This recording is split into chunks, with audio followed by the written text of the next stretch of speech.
तो दोस्तों फिलहाल वोडाफोन आइडिया का शेयर करीब 12 रुपये 90 पैसे के आसपास काम कर रहा है। दोस्तों जब खबर आई थी गवर्नमेंट स्टेक लेने वाली है वोडाफोन आइडिया में, तो उसके बाद हमें एक बड़ी गिरावट देखने को मिली थी। स्टॉक जो आपका 15 रुपये चल रहा था दोस्तों, एकदम स्टॉक में बड़ी गिरावट आई थी और स्टॉक सीधा 15 रुपये से आपका 12 रुपये तक आ गया था और नीचे में दोस्तों 11.5 रुपये तक भी चला गया था। लेकिन दोस्तों अगले दिन फिर हमें थोड़ी बहुत तेजी देखने को मिली 1 रुपये की, और फिलहाल अब स्टॉक थोड़ा कंसोलिडेशन मूव में दिख रहा है और 12 रुपये 90 पैसे के आसपास काम कर रहा है। तो दोस्तों इस वीडियो में हम बात करने वाले हैं कि क्या क्या लेटेस्ट न्यूज़ आ रखी है अभी फिलहाल वोडाफोन आइडिया के बारे में, और बात करेंगे कि जो भी गवर्नमेंट का स्टेक दोस्तों गवर्नमेंट स्टेक लेने वाली है उसके क्या आउटकम होने वाले हैं, और फिर एक बार स्टॉक के लेवल्स की बात करेंगे, क्या इंपॉर्टेंट लेवल्स होने वाले हैं, क्या टारगेट लेके चल सकते हैं अगर आप शेयर होल्ड करते हैं, और क्या सपोर्ट लेवल होने वाले हैं। तो दोस्तों जो पहली न्यूज़ है वो ये है कि वोडाफोन आइडिया जल्दी ही हो सकता है कि FCCB के थ्रू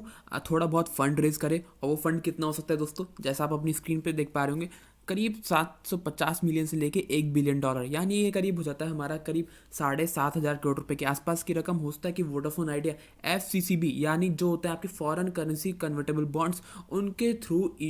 पैसे रेज करे। और पैसे क्यों रेज करने दोस्तों वोडाफोन आइडिया को, क्योंकि अभी दोस्तों कंपनी की फंड रेजिंग जो थी वो अभी तक कंप्लीट नहीं हुई है। अभी रविंद्र टक्कर ने जो अपडेट दिया था, CEO जो है वोडाफोन आइडिया के, उन्होंने कहा था कि हो सकता है कि मार्च 2022 के अंत तक हमें फंड रेजिंग कंप्लीट होते हुए दिखे। लेकिन वोडाफोन आइडिया के पास पैसे नहीं बचे हैं, कैश दोस्तों जो उनकी कैश बैलेंस है वो ख़त्म होती जा रही है। तो इसलिए उनको पैसों की कुछ ज़रूरत है कि जब तक फंड रेजिंग नहीं होती, जब तक फॉरेन करेंसी के जो बॉन्ड्स होते हैं उन्हीं के थ्रू थोड़े बहुत पैसे रेज किए जाए, ताकि जो बिजनेस है उसको चलाया जा सके। जो सप्लायर्स को पैसे देने हैं, जो भी नेटवर्क में पैसा खर्च करना है, उन सब के लिए पैसे रेज करने की ज़रूरत है। तो हो सकता है कि FCCB के थ्रू कंपनी थोड़ा बहुत फंड रेज करे दोस्तों जल्दी ही।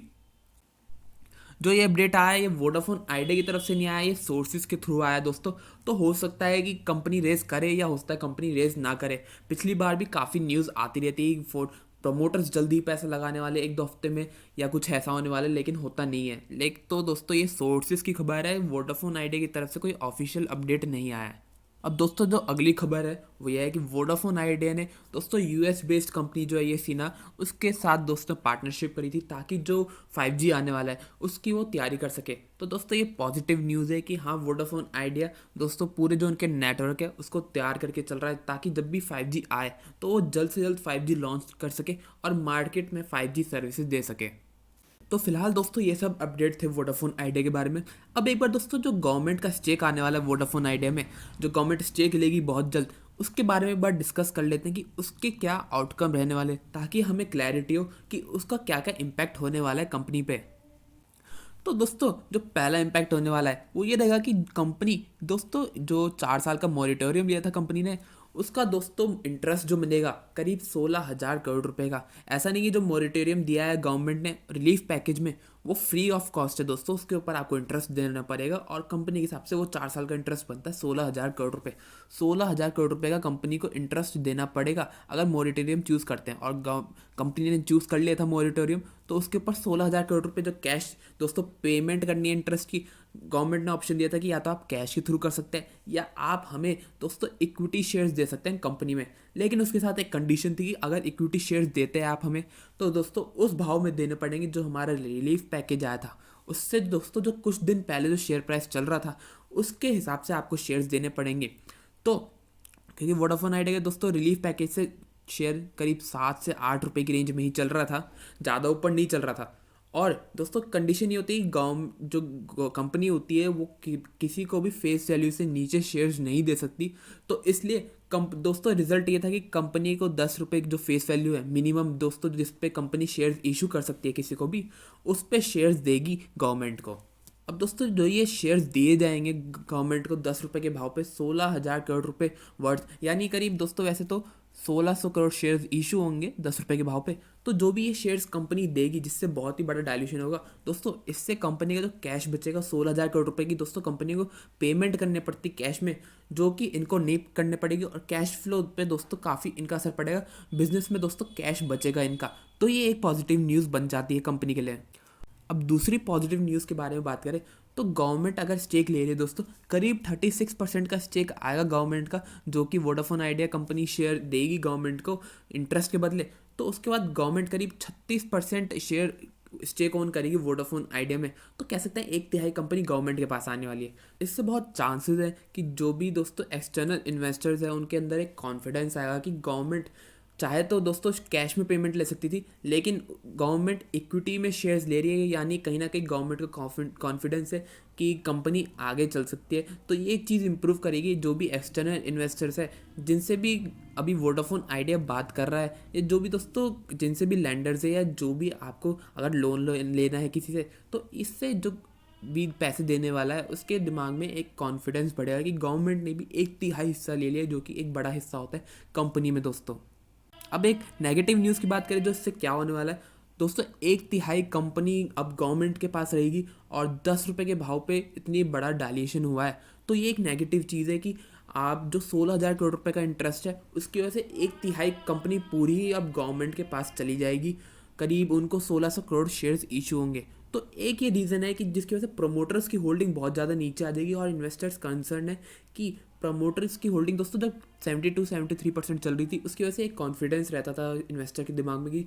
अगर 2 रुपये का भी भाव हो गया वोडाफोन आइडिया का, तो जो भी प्रमोटर्स हैं ना ही उन्होंने शेयर्स प्लेज करे हैं और ना ही उनकी होल्डिंग कम हुई है, वो मैक्सिमम होल्डिंग मेंटेन करके चल रहे हैं। अब क्योंकि डायलेशन होने की वजह से उनकी प्रमोट होल्डिंग कम हो जाएगी, तो एक ये दोस्तों सेंटिमेंट पे असर पड़ा है, जिसकी वजह से हो सकता है हमें शेयर प्राइस में एक बड़ी गिरावट देखने को मिली हो।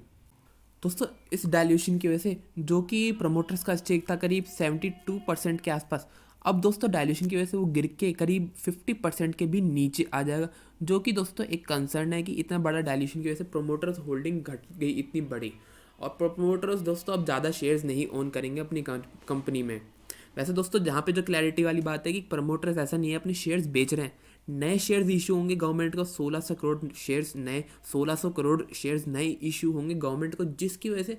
प्रमोटर्स की होल्डिंग कम आ रही है। और जो भी दोस्तों सभी आपके पब्लिक शेयर होल्डर्स हैं, जो भी इंस्टीट्यूशनल इन्वेस्टर्स हैं वोडाफोन आइडिया में, उनका भी दोस्तों जो स्टेक है वो कम होते हुए दिखेगा, क्योंकि सभी के लिए डायल्यूशन हो रहा है। अब दोस्तों बात करें एक पॉजिटिव न्यूज़ की, इससे जो आपका गवर्नमेंट को स्टेक दिया जा रहा है उससे क्या पॉजिटिव न्यूज़ बनी, क्या पॉजिटिव चीज़ है उसमें। तो दोस्तों प्रमोटर्स क्योंकि पहले 72% स्टेक ओन करते थे अपनी कंपनी में, तो वो ज़्यादा पैसा नहीं लगा सकते थे, अपनी होल्डिंग ज़्यादा नहीं बढ़ा सकते थे कंपनी में, क्योंकि सेबीज के रूल्स के हिसाब से कोई भी प्रमोटर्स 75% से ज़्यादा अपनी होल्डिंग नहीं रख सकते कंपनी में अगर उनकी कंपनी स्टॉक मार्केट में लिस्टेड है। तो क्योंकि 72% ही दोस्तों उनका स्टेक था ही पहले, तो मैक्सिमम 3% होल्डिंग बढ़ा सकते थे। अब क्योंकि उनकी होल्डिंग 50% से नीचे आ गई है, तो उनके पास दोस्तों अच्छा खासा ऑप्शन है कि वो बढ़ा के अपनी 75% 70% तक ले जा सकते हैं, और उनके पास काफ़ी रूम हो गया है कि पैसा डालने का कंपनी में, कि पैसा डालें और वो इक्विटी शेयर्स लेके अपनी होल्डिंग बढ़ा सकते हैं। तो ये एक दोस्तों पॉजिटिव न्यूज़ है इसमें भी कि गवर्नमेंट को स्टेक दिया जा रहा है। तो ये सभी आउटकम है जो कि आपको गवर्नमेंट को स्टेक दिया जा रहा है उस चीज़ के। तो दोस्तों कुल मिला के बात करें, जो भी गवर्नमेंट को स्टेक दिया जा रहा है वैसे तो उसका पॉजिटिव इम्पैक्ट रहेगा बिजनेस में, लेकिन क्योंकि बहुत ही बड़ा डायल्यूशन होने वाला है, जो प्रमोटर्स का स्टेक है वो अभी 50% आ चुका है नीचे। अब क्योंकि फंड रेजिंग भी करनी है कंपनी को, और दोस्तों उस फंड रेजिंग में होता है कि प्रमोटर्स की स्टेक और नीचे आ जाए, होता है कि 30% आ जाए, 20% आ जाए अगर प्रमोटर्स पैसा नहीं लगाते हैं। तो इस वजह से कहीं ना कहीं मार्केट इस चीज़ को थोड़ा नेगेटिव लेके चल रहा है कि दोस्तों गवर्नमेंट को स्टेक देने के बाद और फंड रेजिंग के बाद प्रमोटर होल्डिंग बहुत कम बचेगी। तो यहाँ से ज़रूरी हो जाता है कि प्रमोटर्स थोड़ा बहुत अपना स्टेक बढ़ाए, थोड़ा बहुत कंपनी में पैसा लगाए, जिससे उनका स्टेक बढ़ेगा दोस्तों। तो वो कहीं ना कहीं एक पॉजिटिव न्यूज़ बन सकती है। जो भी इन्वेस्टर्स में दोस्तों कंसर्न है कि प्रमोटर होल्डिंग तो बची ही नहीं, कंपनी में बचेगी ही नहीं अगर एक और फंड रेजिंग होती है, तो अगर प्रमोटर्स पैसा लगा देते हैं तो दोस्तों तो हो सकता है कि वो थोड़ा बहुत कंसर्न कम हो और कॉन्फिडेंस फिर से वापस लौटते हुए दिखे। वरना जो ये गवर्नमेंट को स्टेक दिया जा रहा है वैसे ये बिजनेस के हिसाब से थोड़ी दोस्तों पॉजिटिव चीज़ है। अब दोस्तों बात करें यहाँ से स्टॉक के बारे में कि स्टॉक के लिए क्या इंपॉर्टेंट लेवल्स होने वाला है। तो दोस्तों जो 14 रुपये का स्तर था वो एक सपोर्ट लेवल था, जिसको स्टॉक ने, क्योंकि जब से ये खबर आई है गवर्नमेंट को स्टेक मिलने वाली, उसके बाद स्टॉक ने तो तोड़ दिया वो लेवल, 13 रुपये भी तोड़ दिया था और 12 रुपये का भी नीचे में तोड़ दिया था, और नीचे में दोस्तों 11.5 रुपये तक चला गया था। लेकिन फिर वहाँ से हमें 1 रुपये की तेज़ी देखने को मिली और अभी फिलहाल स्टॉक 12 रुपये 90 पैसे के आसपास दिख रहा है। तो ये जो 14 रुपये का दोस्तों सपोर्ट लेवल था, अब ये फिलहाल तो रेजिस्टेंस बन चुका है स्टॉक के लिए। स्टॉक के लिए ज़रूरी रहेगा कि इसके ऊपर जाए, जब भी दोस्तों जो शॉर्ट टर्म ट्रेंड है वो हमें दोस्तों पॉजिटिव होते हुए दिखेगा स्टॉक में। और नीचे में सपोर्ट लेवल की बात करें तो जो दोस्तों 12 रुपये का स्तर है वो कहीं ना कहीं अब एक सपोर्ट रहेगा कि यहाँ पे अगर स्टॉक आता है तो हो सकता है हमें थोड़ा बहुत बाइंग इंटरेस्ट देखने को मिले। और मतलब अगर आप टारगेट लेके चलना चाहते हैं तो जैसे मैंने बताया 14 रुपये अब दोस्तों रेजिस्टेंस की तरह काम करेगा। तो 14 रुपये दोस्तों अब फिलहाल एक दोस्तों छोटा टारगेट रहेगा स्टॉक के लिए। अगर किसी वजह से यहाँ से तेज़ी बढ़ती है स्टॉक में और 14 रुपये के ऊपर निकल जाता है स्टॉक दोस्तों, उसके ऊपर अच्छी तरह निकल जाता है, तो फिर जो अगला रेजिस्टेंस रहेगा या कहें तो जो अगला टारगेट रहेगा स्टॉक के लिए दोस्तों वो रहेगा 15 रुपये। 15 रुपये पे फिर हो सकता है कि स्टॉक थोड़ा बहुत सेलिंग प्रेशर देखे। अब दोस्तों बात करें कि गवर्नमेंट के स्टेक के आने के बाद काफ़ी इन्वेस्टर्स के दिमाग में क्वेश्चन है कि क्योंकि इतना बड़ा डायल्यूशन हो चुका है दोस्तों, क्या उनको शेयर्स होल्ड करने चाहिए वोडाफोन आइडिया के लॉन्ग टर्म के लिए अभी भी। तो दोस्तों क्योंकि इतना बड़ा डायल्यूशन हुआ है तो वो कहीं ना कहीं नेगेटिव चीज़ तो है, लेकिन ऐसा नहीं है कि बिज़नेस ख़त्म हो गया वोडाफोन आइडिया का, बल्कि उससे बिज़नेस में एक अच्छा पॉजिटिव इम्पैक्ट रहेगा। अब लेकिन यहाँ से इंपॉर्टेंट चीज़ रहने वाली है कि प्रमोटर्स अपना स्टेक बढ़ाएं, वरना जैसे मैंने बताया कि अभी क्योंकि फंड रेजिंग होने वाली है तो उसमें हो सकता है कि प्रमोटर्स का स्टेक और नीचे आ जाए और हो सकता है कि 20% ही बचे मुश्किल से। तो ज़रूरी है यहाँ से कि प्रमोटर्स अपना स्टेक बढ़ाए ताकि इन्वेस्टर्स के मन में दोस्तों कॉन्फिडेंस बना रहे और कंपनी को चलाने वाला कोई सिंगल या दोस्तों पार्टनरशिप में कोई ग्रुप हो जो कि कंपनी को चला रहा हो। फिलहाल कोई दोस्तों और अपडेट नहीं है जिसके बारे में हम डिस्कस करें। अगर कोई अपडेट आता है तो उसके बारे में हम अगली वीडियो में ज़रूर डिस्कस करेंगे। ये वीडियो यहीं तक थी। अगर आपको वीडियो अच्छी लगे तो लाइक ज़रूर कीजिएगा, चैनल को जरूर सब्सक्राइब कर लीजिए ताकि आपको अपडेट्स मिलते रहे। धन्यवाद।